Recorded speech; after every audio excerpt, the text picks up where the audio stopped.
Salam dəyərli izləyicilər. Bu videoda MHM Riyaziyyat Test Bankından ehtimal nəzəriyyəsinə aid test 9-da verilmiş 14-cü sualı izah edəcəm. Məlumdur ki, ehtimal nəzəriyyəsi daha çox çətinlik çəkilən mövzulardan biridir. Ona görə də mən bu sualı çalışacağam ki, sizlər üçün daha asan bir yolla həll edim. Gəlin sualın şərti ilə tanış olaq. Sual belədir. 6 eyni kitab 4 uşaq arasında paylanılır. Hər uşağa ən az bir kitabın düşmə ehtimalını tapın. Məlumdur ki, ehtimalı hesablayarkən ilk olaraq biz mümkün hallar sayı ilə əlverişli hallar sayını müəyyən etməliyik. Gəlin birinci mümkün hallar sayını müəyyən edək.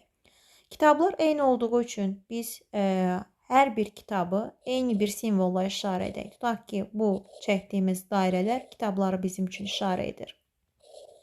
6 kitabı təsvir etdik. Biz bu kitabları 4 uşaq arasında ixtiyari yolla bölməliyik.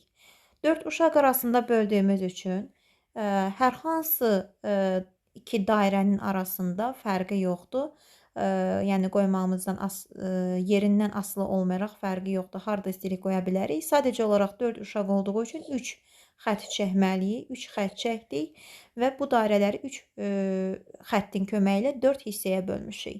İndi gəlin təkrarlı permütasiyanın köməkliyi ilə bu dairə və xəttlərin müxtəlif formalarda düzülüşünün sayını müəyyən edək. Artıq burada 1, 2, 3, 4, 5, 6, 7, 8 və cəmi 9 simvol var.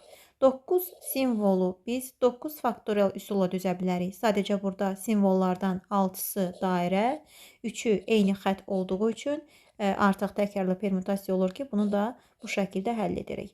Deməli, 7, 8, 9 olur. Burada 3 faktorial 6 deməkdir. 6 ilə də 8 ilə 9-u ixtisar apara bilərik və 9-a 3-ə bölürük 3, 8 də 2-ə bölürük 4. 7 vuraq 12, 84. Demək ki, mümkün halların sayı 84-ə bərabərdir. İndi gəlin əlverişli halların sayını müəyyən edək. Şərtdə bizə verilir ki, hər uşağa ən azı bir kitab düşməlidir. Ona görə də biz 6 kitab yenə qeyd etdiyimiz kimi eyni olduğu üçün fərqi yoxdur. İxtiyari 4-ünü kənara qoymalıyıq. Ona görə ki, kənara qoyduğumuz 4 kitabın hər birini uşaqların hər birinə bir ədəd olmaqla paylayacaq. Yerdə qalacaq bizim üçün 2 kitab və 2 kitabı yenə ixtiyari qaydada paylaya bilərik. Ona görə də kitabları işarə etmək üçün yenə eyni qayda ilə 2 dairə çəkilirik və 4 uşaq arasında böldüyümüz üçün bizə artıq yenə 3 xətt lazım olacaq. Xəttləri də yenə ixtiyari formada qoyuruq.